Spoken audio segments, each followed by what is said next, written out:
Hey, what's going on, y'all? Eric Muldry here with Code Red Conversations. Thanks for joining me today. Today is day one of the relaunch of the official Code Red Conversations Show. My plan is to be with you guys on a weekly basis. We're looking at 2 to 3 times each week where I put out long form videos discussing various topics. And as I get a little more tech savvy, we'll be going live specifically so I can interact with y'all at the same time as I'm discussing some of these videos, discussing some of these articles and videos.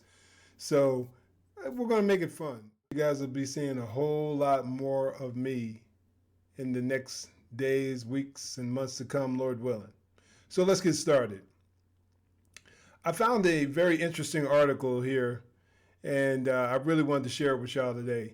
Sheriff's Office releases use of force review by DPS in controversial arrest seen on a viral video. Now, this is from last year, and I hadn't seen this video before, but I'll read some of the details. The Angelina County Sheriff's Office released a use of force review by the Texas Department of Safety that looked into the arrest of Mark Anthony Smith.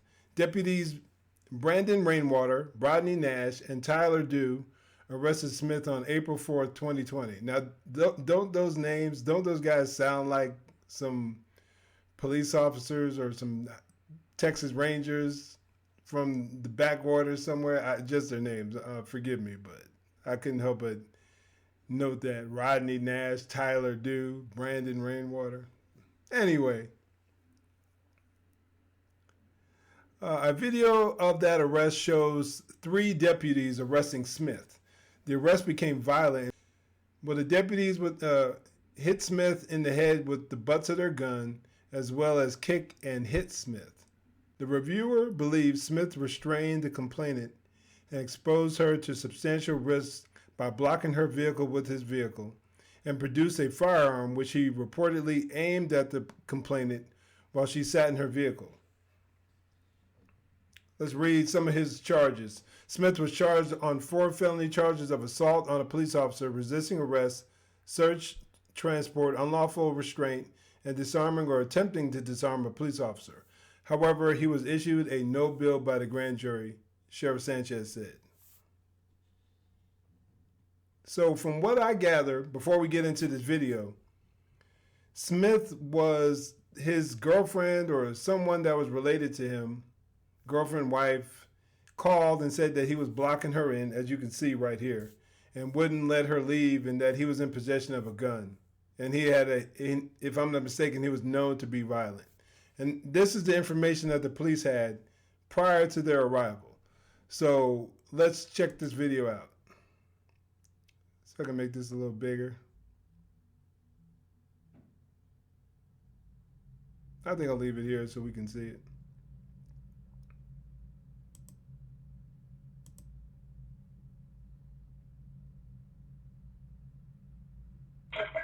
Number 1, what's the location of your emergency? What's going on? My boyfriend, he's got me backed in or trapped in where I can't move my car. He's got us shut up against my car and he won't move. So her boyfriend, obviously, as she just said. He's been drinking. I'm just trying to leave so I can go to my mother's. What's your name? Dawn Cramp. Your name is Dawn? Yes. In this video, he has his pickup truck at her bumper, at her rear bumper, and he obviously won't let her out. Cramp? Yes, Kranez.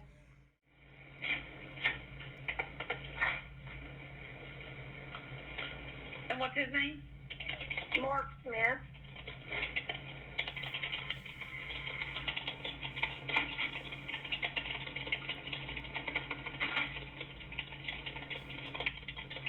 Oh, girl's typing fast. Let me just say this as a quick aside. I got mad respect for the dispatchers. And I know a lot of other cops didn't like them, But I remember while I was in field training, I had to spend a few hours. I think it was maybe half a shift, 5 hours up at dispatch, where I got to sit with some of the call takers and dispatchers, and man, they have to be masters and experts at multitasking, and they have a lot of responsibility on their hands, and their job is almost equally as stressful as that of the police officer. And I say that because you have to gather all the right information, and you are basically the source of info for the cop, the officer, the boot on the ground, the officer in the field. He refers back to you for if you can make a phone call to contact the house or the place where he's trying to go, or the complainant, or the person reporting, PR, and he contacts you to do research, maybe run them and get their information and find out any criminal record that they have. So the dispatcher can be the reason things go sideways or they don't, if they give out bad information or good information. So their role is equally as vital as the officer on the street. And I got nothing but respect for him, because I didn't want to do that job. Okay, stay on the phone and get someone en route, okay? You're going to hear a brief pause. Okay.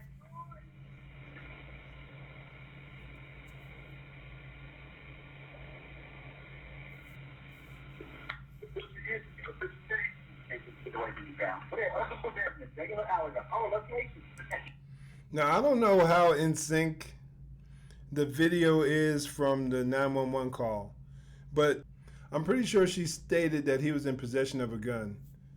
But she's standing outside of her vehicle, closer to his vehicle, while she's on the phone, and she doesn't look concerned at all that he is going to harm her with his gun, that he's going to shoot her. Maybe she said that just to get the officers to come out and to act that much quicker.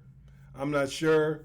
But she didn't share that information with the cops or with the dispatchers. So who knows exactly what her motives were in this process.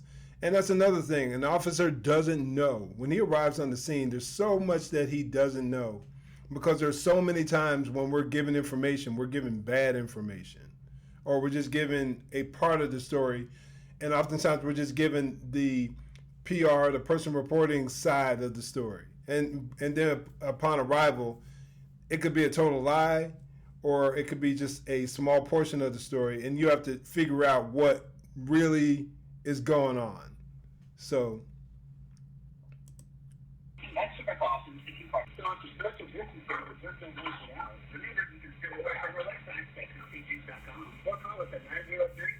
she's in her vehicle looking for something.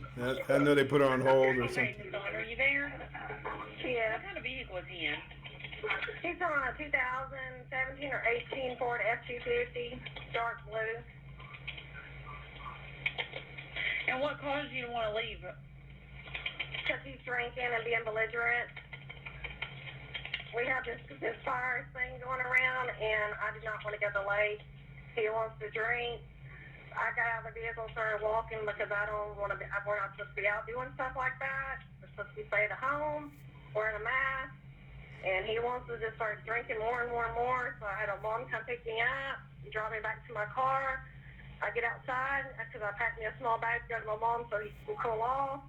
And he turns around and he's got me blocked in where I can't get back my car at. And he actually probably got a ding in it.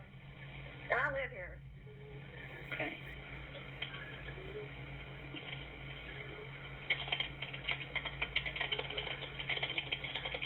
He's not going to be very nice when y'all pull up either.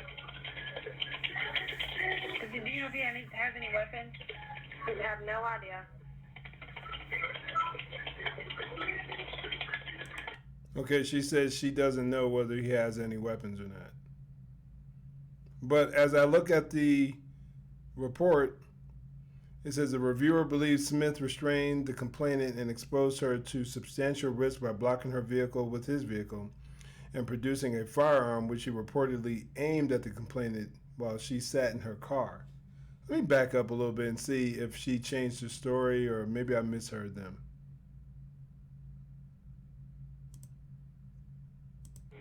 Okay.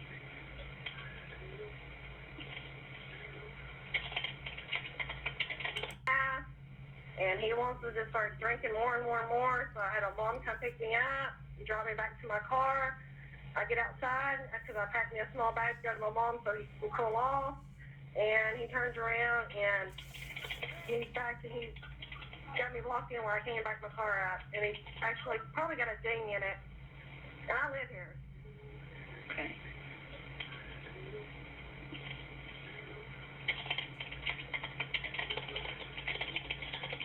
He's not going to be very nice when y'all pull up either. Do you know if he has any weapons? I have no idea. Okay. She said she didn't know. Do you know his date of birth? His date of birth is...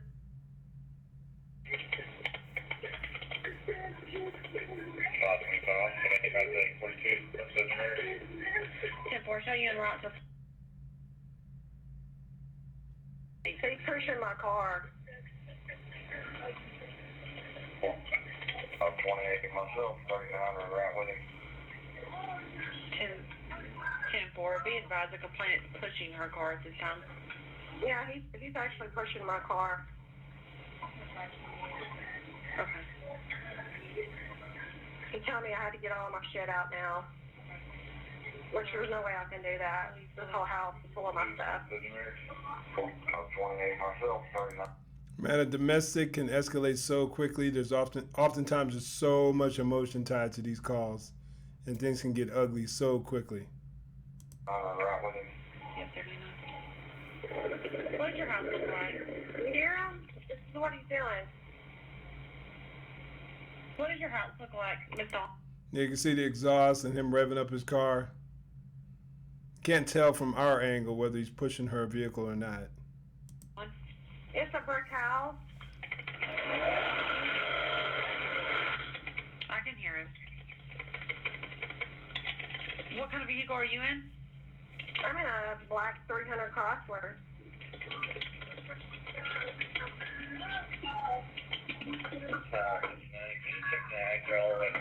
He's trying to break my window now. 10-4, I can hear the subject hitting her window at this time. I give her props. She was smart enough to get back in her car when he came out.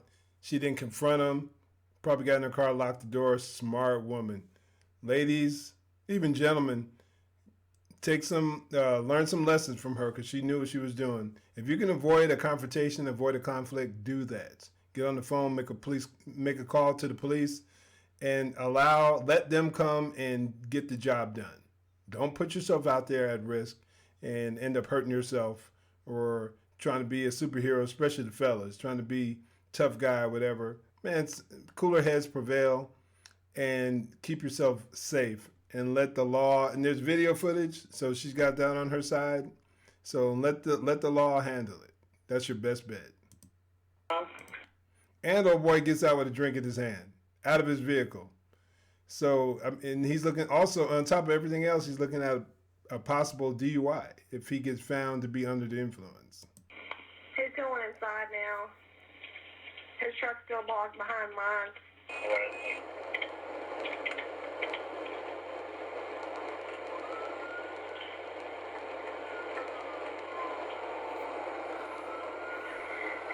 I got inside the car and locked the door because he hit my window. Smart. Just stay right there. I'm going to stay on call with you until my deputies get there. They are en route. Can you go look in and check him? He shouldn't have anything on him. He's drunk, and when he gets like this, he gets very agitated, and I don't like to be around it, so I try to just get my mom. I'm not gonna lie to you. There's some days, especially when a major incident goes down, maybe somewhere in maybe like an active shooter or a robbery or something like that goes down, there's some days where I really miss the job. But then I get back to reality when I remember that that was a very small fraction of what you do. Most of the time you're driving around and making making person stops or vehicle stops and doing reports. And the cool stuff was few and far between, unfortunately. Until he can start robbing. Yeah, sounds good. But anyway, he left his vehicle here behind mine where I can't even move.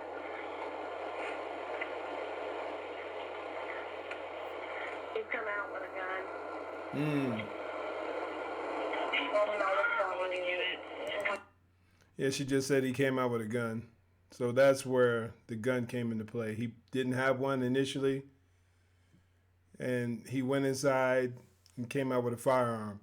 Alcohol, man, I'm telling you, I don't drink personally, and I'm not against anyone out there who drinks. But if you're going to drink, you got to know your limits. And if you get to the point to where you drink to excess and you start to lose all of your ability to reason rationally, to think and process rationally, you probably shouldn't be a drinker. You know who you are. Trying to shoot her car. Can you tell me if it's a handgun or a shotgun? No, it's a rifle.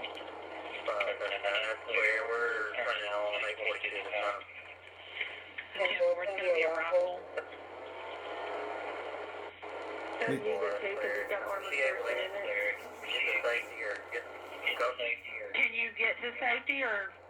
I'm in my car. He went back inside. The pilot is in her car, but he's blocked her car from being able to get out. He's going to be turned all the way around, but he does have an active LTC. What's an LTC? What's he wearing? A gray M&M t-shirt. I think they said he has an active FTC, maybe a failure to comply or something along those lines. She asked if she can get in his truck and move it. Not a good idea. And she's real calm, so it sounds like she's been in this situation before with this guy, or maybe in a previous relationship. I have no idea, but she's sounding pretty calm in light of everything that's going on. But like, if you're ever caught in a situation similar to this, and you can get away, like I said, there's so many factors that can impact your decision making. But if you can get away instead of just sitting in that car, that might be your best route. That might be your best bet. But once again, there are many factors that can play a role. So you have to kind of play it by ear and make the decision, the best decision possible, depending on the circumstances that arise. He's going to have on a gray M&M t-shirt and blue jeans. Yeah, he put the gun up. It's a white male. Yeah. You're yelling at me and you're hitting my car. So he put the gun away. He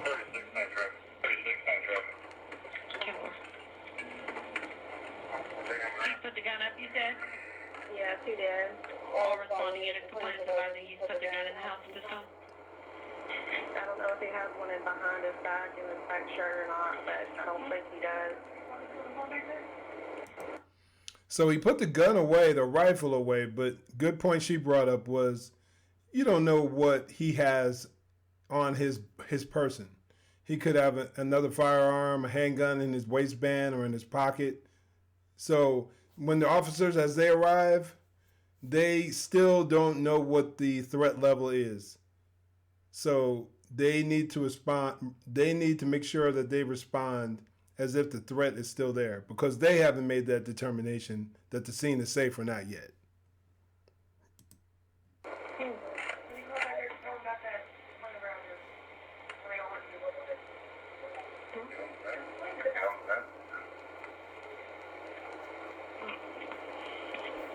He's just drunk. Will you back that up and see who all's in right, Abby? He told me I have enough for him to get out, and I don't have enough for him to get out because his truck puts up against mine. I've already done that, Abby.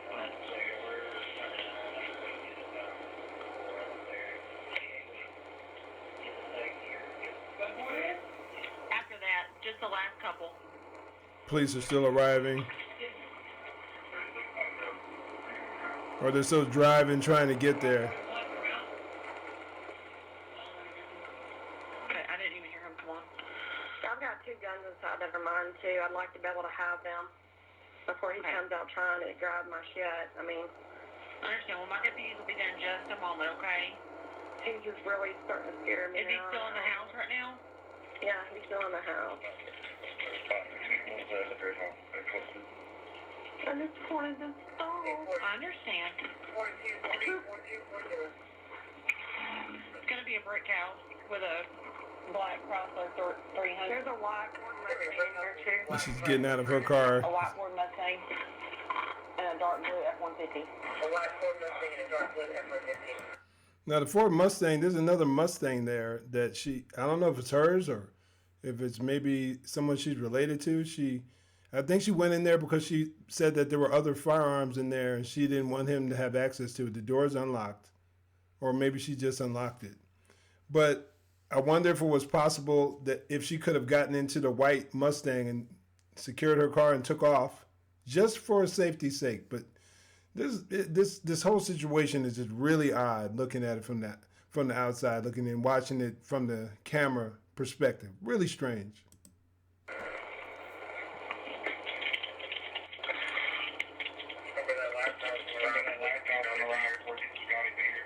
She's back in her car. Right before Scotty Beard's sign, and Scotty Beard's in front of our driveway. Okay. He's coming back outside. Does he have anything in his hand? No. Real quick, if you get the chance, check out this video. I'm going to put it up here somewhere. It was a shooting that took place a couple of years ago in Georgia, where these 2 deputies came in contact with a guy who had threatened another family. He threatened the kids of another family. I was very critical of the officers, of their tactics in that video. But if you watch the video, you'll understand why. And I think it's a good lesson for any cop out there, any aspiring officer, as to what you need to be paying attention to when you arrive on the scene, especially when there's a threat of deadly force, when there was a threat of a weapon being used. Yeah, check out that video after you watch this, and you'll see what I'm talking about. I guess they'll arrive here someday.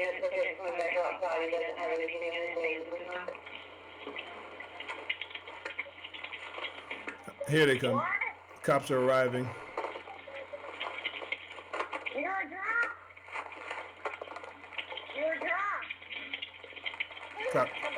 Cops arriving with long guns. He doesn't have a gun on him. He will fight you. Well, please don't hurt him. Don't hurt him. Don't hurt him.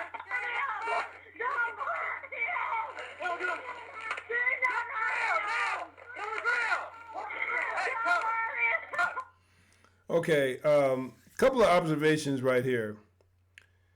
Good thing that one officer is paying attention to her. He doesn't have tunnel vision. He's paying attention to his surroundings, so good on him there. They arrived with long guns because she did say that he had a rifle, so that's a good thing. They arrived with the appropriate equipment to deal with the threat. But as soon as they arrived, he threw his hands up, but then he was non-compliant, so they're telling him to get on the ground.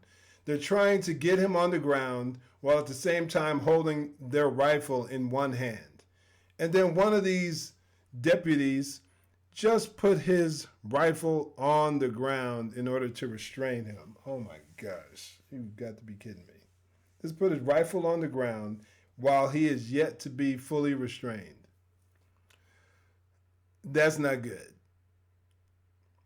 If your equipment doesn't allow you, isn't set up properly where you can sling it, put it behind your back, and then go hands on, or maybe even, if at all possible, have two long guns, maybe one person on a handgun who can easily put his weapon away and then make physical contact if it becomes necessary, because you still have two long range weapons. He still has another weapon also, his own handgun, so you can better deal with the threat.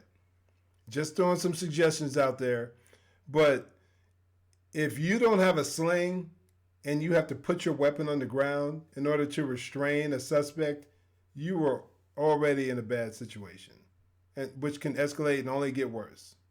Now, maybe he was assuming and trusting the other officers that they would be able to keep him at bay or detain him if he managed to get away from him. I don't know what his thinking was, but just putting that out there. And then, oh my gosh, let me just say this. When it comes to a domestic violence call, I know there's a lot of emotion involved, but he's not complying. The officers are hitting him with his gun. Yes. He's not being fully compliant, as I said, but she is going crazy over there. Now he was over here brandishing a gun, wouldn't let her leave, but she's all worried about him now, begging the officers not to hurt him, trying to get out of the vehicle. Cover!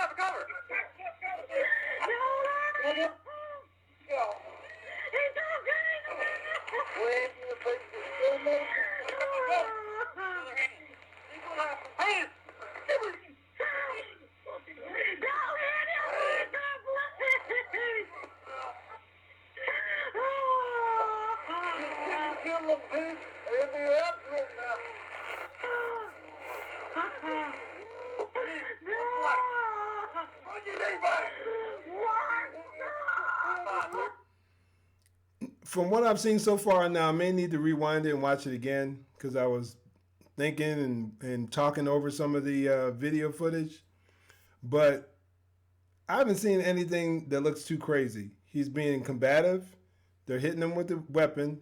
They try to get him to comply. They're giving him verbal commands. They're throwing shots in there. So far, I haven't seen anything that looks too crazy from as far as force that they're using against him.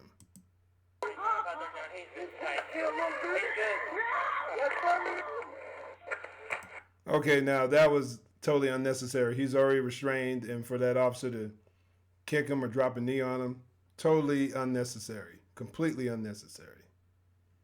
Once you've gotten this guy, your suspect restrained, it's over.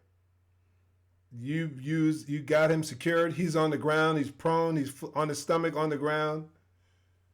The threat is no longer there. So you can't allow your emotions to get in the way and put you in a situation where you do some kind of foolishness like that. You can lose your job, cost the department money.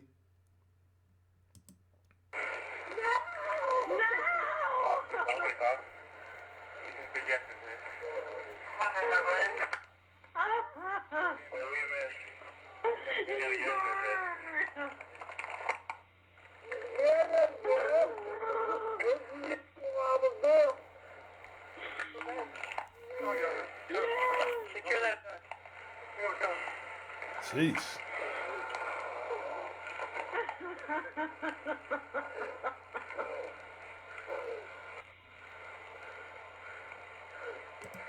I think that other officer should put his foot on his back just because he wanted to get involved. He wanted to get himself a little bit. But he's secured. The guy's secured. Yes, you have to make sure that he doesn't do anything else stupid. So it seems to be a lot of emotion going on here from the officers, which leads them to make some poor choices.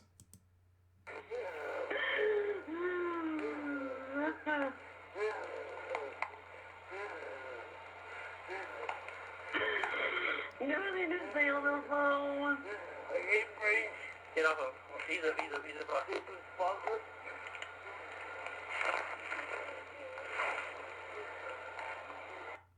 My overall takeaways on this one: one, make sure that you can secure your equipment. Perhaps have more of a game plan upon arrival, or maybe communicate a game plan before you get there. Those are some options. And make sure your equipment can be secured in a way where you don't leave a potential deadly weapon on the ground. Now, there were 3 officers, and there was one who was paying attention to the girlfriend, but she became very emotionally distraught when they were attempting to restrain this guy. So who's to say that she couldn't have jumped out and maybe perhaps grabbed a firearm and tried to use it against them? Crazier things have happened. Crazier things have happened in the past. So, but once again, not a perfect scenario, not the best of tactics. Actually, some pretty atrocious tactics, to be honest with you. But I think the investigation is complete, and I'll have to look up and see exactly how this whole thing went down, and I'll report back to you guys. But I want to share this video with you and give my thoughts. What do you guys think about this one here? What are your thoughts? Do you think the officers' tactics were appropriate? Do you think they went a bit overboard? Love to hear what you guys think. Comment down below. I'd appreciate it. One quick thing I want to bring up in this video here. This took place, I believe, last June. Oh, April, actually. April of 2020. This is a white suspect, 3 white officers, and we didn't hear a word about it. Not one word. Because once again, there's often a motive. Not always, there's often a motive.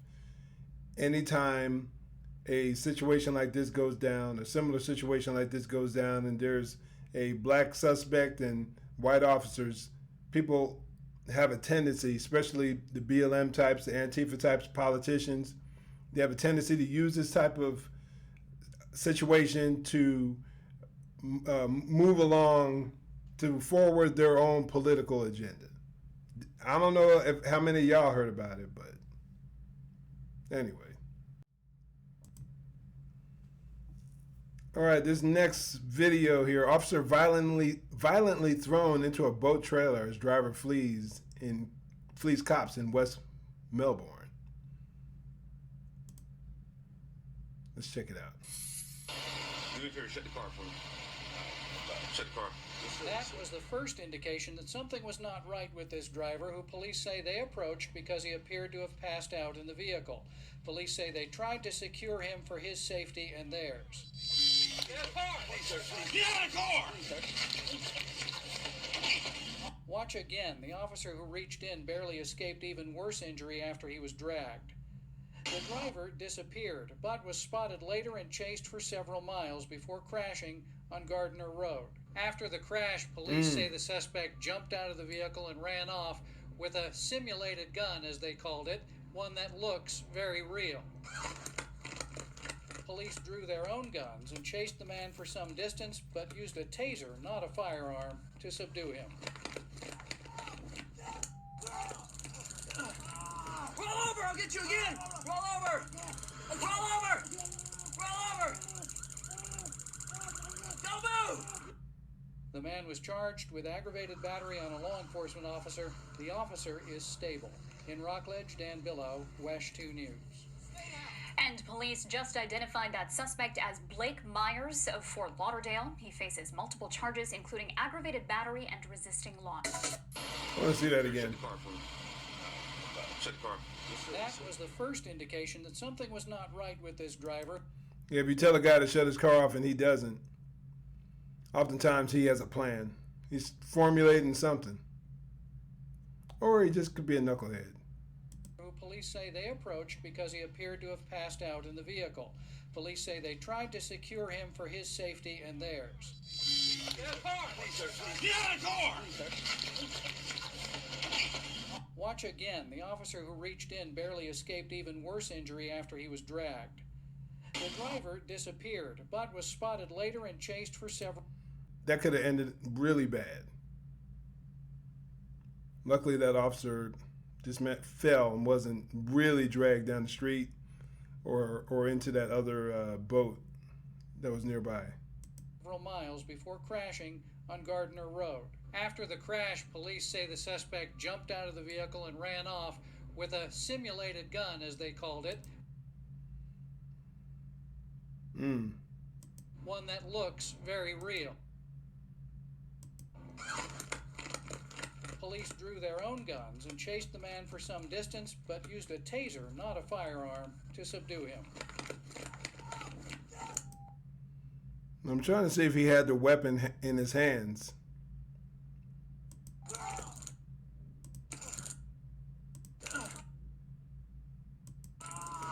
Doesn't look like it. Roll over, I'll get you again! Roll over! Roll over! Roll over, I'll get you! That was a good taser shot. Now, a taser can be an effective tool. You often hear me be critical of someone using a taser, but it can be a really effective tool if utilized properly. Here, he had thin clothing, wasn't wearing a jacket, and he was a stationary target. So the officer was able to get the prongs at a good enough spread to where it was able to incapacitate him and eliminate the threat without having to shoot this guy. But I don't know if shooting him would have been necessary from what I see right now, because I don't see any firearm whatsoever. I'd love to know more. Maybe he had one and he threw it. They didn't know about it until after they arrested him. Who knows? Roll over, I'll get you again! Roll over! Roll over! Roll over! Don't move! The man was charged with aggravated battery on a law enforcement officer. The officer is stable. Clearly, that taser is no joke. I was lucky in our academy. We didn't have to get tased. They stopped that years prior because people were getting injured as a result. But that pepper spray was nasty enough. In Rockledge, Dan Billow, WESH 2 News. This isn't police related directly, but it really caught my eye. New study claims a person's political party can be determined through facial recognition. Let's break this one down here. Researchers claim a new machine learning system can determine a person's political party based only on their face. The study, conducted by Stanford University's Michael Kosinski, leads to the conclusion that a person's appearance may actually reveal personal information. I'm going to have to look at that study a little bit later. Kosinski's work was to challenge the assumption that something non-physical could be detected by facial recognition, and the outcome was as surprising and disturbing to him as it was to others. We were really disturbed by these results and spent much time considering whether they should be made public at all. We did not want to enable the very risk that we are warning against. The ability to control when and to whom to reveal one's sexual orientation is crucial not only for one's well-being, but also for one's safety, said Kosinski. We felt that there is an urgent need to make policymakers in the LGBTQ communities aware of the risk that they're facing. We did not create a privacy-invading tool, but rather showed that basic and widely used methods pose serious privacy threats. Although the software mechanisms that Kosinski used are standard, he was careful to cover his bases so that this study could not be dismissed as pseudoscience. When predicting political party between two like individuals, the algorithm managed to reach as high as 71% accuracy. 73% accuracy was reached when the algorithm was presented with two individuals of any age, ethnicity, or gender, with one certain liberal and one certain conservative. Head orientation and emotional expression stood out. Liberals tend to face the camera more directly. We're more likely to express surprise and less likely to express disgust, Kosinski said. That says a whole lot. However, more than 10 percentage points of accuracy were not accounted for, meaning that meaning that the facial recognition algorithm found many other features revealing political orientation. Now, I'm wondering what this section up here where we talk about LGBTQ, I'm wondering why that was even mentioned and what that had to do with this article and its political and being able to determine someone's political leanings. Maybe that was just a portion of the article. Maybe it says someone's sexual orientation can also be found, but it's weird. It doesn't make a whole lot of sense to me. But so they're talking about, so let me back up here. He says, head orientation and emotional expression stood out. Liberals tend to face the camera more directly. Yeah, I believe that. We're more likely to express surprise and less likely to express disgust. And once again, that's the reasons that could be pretty broad because there's a lot that these guys allow, and hardly anything offends them these days. So that's a really interesting article. It was kind of odd to me. I'm going to have to open up this link here and check it out at a later date. But what do you guys think about that? My concern with this is that they might try to use something like this as some sort of a Minority Report type thing. If you're familiar with the Tom Cruise movie, where they use some type of technology like this down the road, because we're already seeing a lot of low level, to some degree, persecution of conservatives being blocked on social media. Well, not necessarily too low level, blocked on social media, some losing their jobs for holding certain beliefs and opinions that aren't quote unquote acceptable to the mainstream nowadays. So it's happening. And with Trump leaving office soon and the Biden-Harris administration coming in, who knows how bad this whole thing is going to get. Yeah, I'm not saying that this right here is going to be used right away, but I can see something like this happening down the road if we continue down the downward trek that we're on. I don't know. What do you guys think about that? And I saw this just a few days ago, and I hadn't read it yet, and I really wanted to read it with y'all, and go and see what this thing was really about. Obviously this article isn't going to be able to go into all the details as to exactly what went on, or what's going on, or what this bill has, but let's read a little bit of it. The headline says, Illinois lawmakers pass extreme police reform bill which eliminates all protections for police. Wow. This is from the Police Tribune. This is from Springfield, Illinois. I'm going to read a good portion of the article. May not read the whole thing. Illinois lawmakers eliminated cash bail, qualified immunity, and collective bargaining rights for police, amongst other measures, when they jammed a controversial 764-page anti-police reform bill through the Illinois State House just moments before the end of the 101st General Assembly session at noon that would have killed it. So here you are with this 764-page bill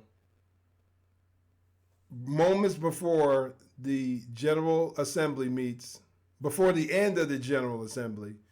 And so what are you expected to do? Read through it in that short period of time? It's insane. Back to the article. Quote, I am extremely disappointed and saddened in the process. The lack of discussion with members of the law enforcement community and the ultimate outcome here today. Unquote. Illinois Sheriff's Association Executive Director Jim Kachitz told the Police Tribune. He continues, the changes made today, if signed by the governor, make our communities less safe. We will, however, continue to do all we are authorized to do to protect all communities, Kachitz added.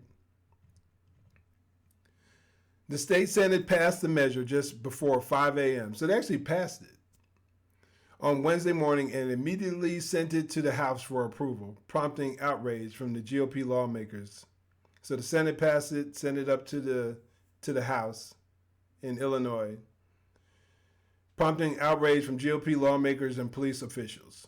Republican State Senator Jason Plummer expressed his frustration on his Facebook page in the early hours of January 13th. This is it, the criminal law overhaul bill, 764 pages. We received it at 3:04 a.m. The debate starts at 4:01 a.m. Now that right there should eliminate any, I wouldn't even be willing to discuss it. Or I would just shoot it down because we haven't had the opportunity to even read through it. So I would refuse, if I was in that situation, I would refuse to have anything to do with it. It's insane that these people are trying to do this. And all because of a exaggerated or false narrative about police brutality and police shootings. This is the ramifications. This is the repercussion of this foolish narrative that is being forced down our throat over the last 6 years or so. Quote, who could have possibly read and reviewed this bill in less than an hour? This issue deserves a thorough and serious discussion. Sadly, it was instead jammed through the legislator during the early morning hours of this lame duck session. So they forced it through early on because they knew they wouldn't have an opportunity to review it. Okay, let's read a little bit here. The police union said the reform bill specifically does away with qualified immunity for police officers, creates a special class of public employees in order to eliminate collective bargaining rights for officers that are currently guaranteed by the state, and allows officers to be punished or fired based on anonymous or unsubstantiated or unverifiable complaints. That's nuts. Now, I know qualified immunity has been an issue that has been hotly contested and debated, especially over this last year. And one aspect of qualified immunity is to protect officers from frivolous lawsuits. Because during the course of their job, oftentimes you will be put in a situation where you may have to make a split-second decision that could be, may not be the best decision, but when you take into consideration the rapidly evolving circumstances, the circumstances of a police contact, the dangers, the higher courts wanted to take into consideration that reality and offer the officers a little bit of protection based on that very reality of the rapidly evolving nature of a law enforcement contact. Now, someone can make an argument that there might be aspects of qualified immunity that need to be evaluated and discussed, but just to eliminate it wholesalely, imagine being a cop and being on a call and someone coming around the corner with a fake handgun and you shoot them, and then you come to find out it was just a pellet gun or just a toy gun, and then knowing that you'll have to face a potential lawsuit that's going to impact you directly, not your department, but that where you can lose everything you have based on that, based on having to make a quick second decision like that. That's one area where qualified immunity could protect an officer. And when you also look at the collective bargaining agreements, that's a right to be unionized like anyone else, like any other job that has a union. They offer protections. And lastly, the most insane of them all, and allow officers, in this last section here, and allows officers to be punished or fired based on anonymous or unsubstantiated or unverifiable complaints. Now, I hope that's just an exaggeration on the part of the on whoever's was quoted here. I hope that's just an exaggeration. But the idea that you could lose your job based on just someone accusing you of something, or suspended even over that. Nuts. Further on, he says, the new law also requires that those unsubstantiated and unverified complaints shall be kept to be used against officers forever, with no destruction and no limits on how they can be utilized to inflict harm on the officer. according to the State Fraternal Order of Police. So if someone makes an allegation, anonymous allegation against you for whatever reason, but just because they're pissed off at something you said or did, they're trying to, from what this article says, that could be used against you down the road and held in your file, I guess, and to do what? To be used against you if ever you're in another situation where other complaints come against you. These people have lost their minds. And the bigger picture is that you'll have less people desiring to be police officers. That's just the reality of it. There will be less people wanting to be cops. And who's going to be harmed as a result of this? The people who live in urban or inner city communities or low-income communities where crime takes place at a higher rate, who need the police more. They're the ones that are going to be harmed. The people who come up with these stupid laws and these stupid ideas, defunding the police, abolishing the police, all that nonsense, they're not going to be impacted by this. Oftentimes these politicians, especially when you look at a federal level, they have armed protection. They're not going to be impacted by this one way or another. So they think that they're doing the right thing. They think that they're helping people out, and all they're doing is ultimately harming the people that they are alleging to want to desire, that they are alleging to want to help. Crazy.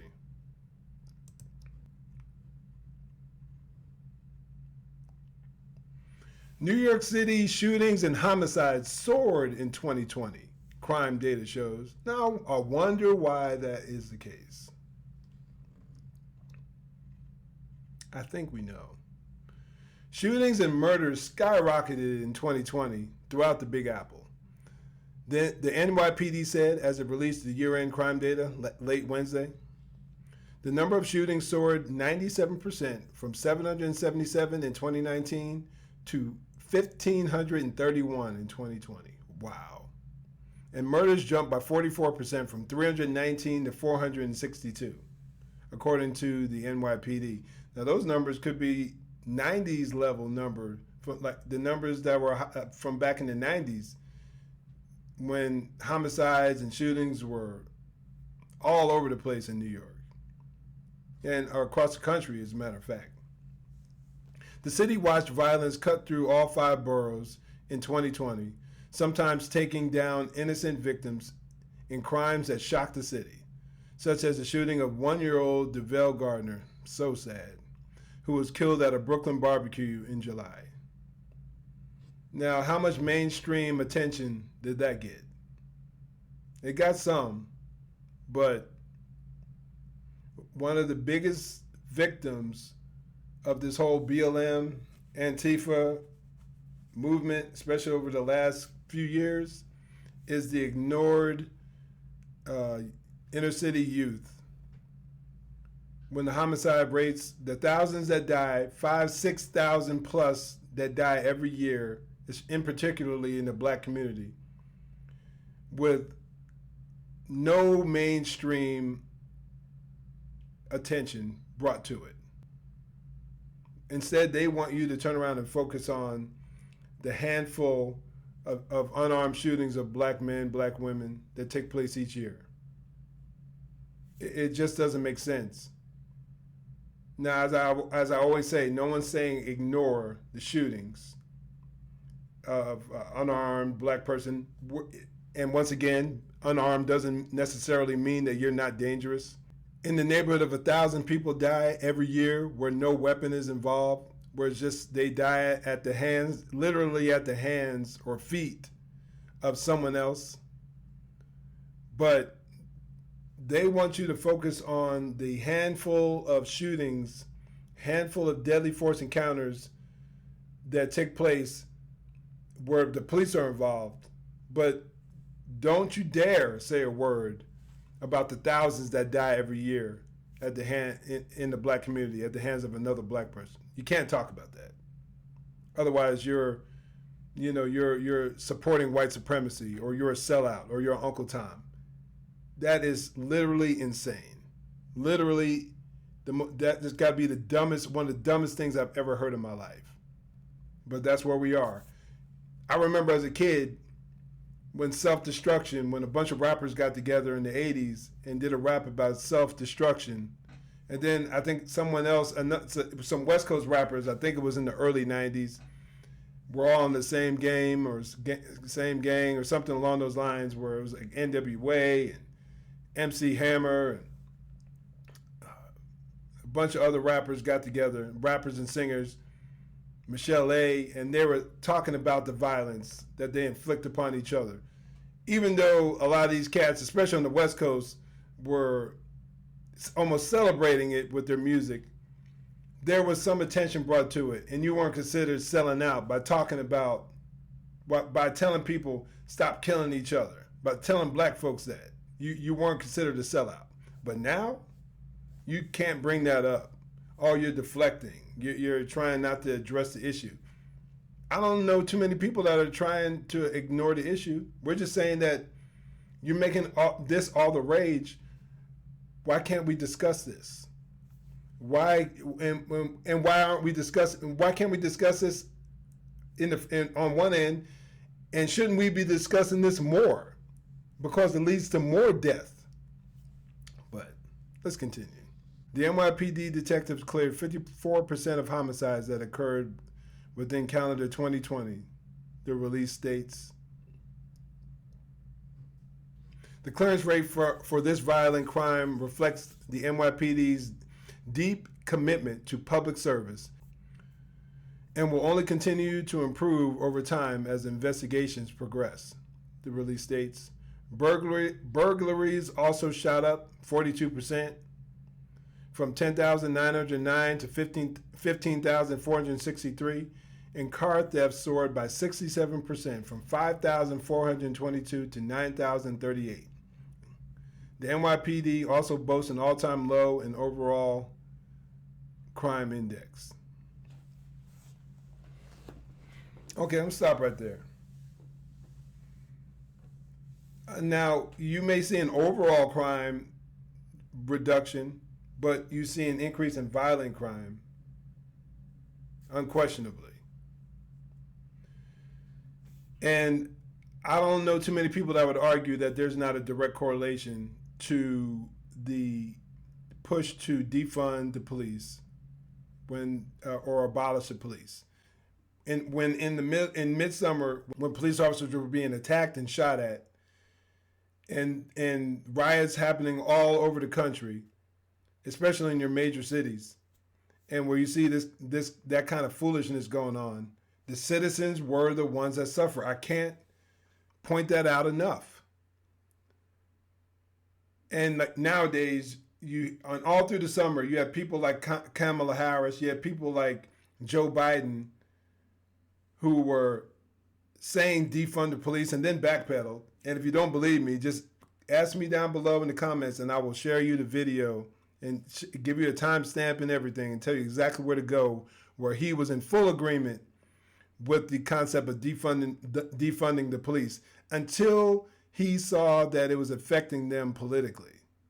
But we all know how that went down. Him and Harris, who had a fund, was asking people to support a fund where rioters were being bailed out. And these are the ones who love minorities, love black folks, Democrats. That's what we're told. Anyway, y'all, I wanted to share that with y'all today, and I hope you enjoyed all the topics I discussed. If you see something that comes along in the news or article or a post that you think is worth discussing, you would love to hear me talk about it, shoot it to me, and I'll check it out. Thanks for joining me today, and once again, Lord willing, I'll be going live here, or Lord willing, I'll be posting another long-form video where I'll be discussing a bunch of different topics. Thanks for joining me. In the meantime, stay safe, God bless, and make sure you join the conversation.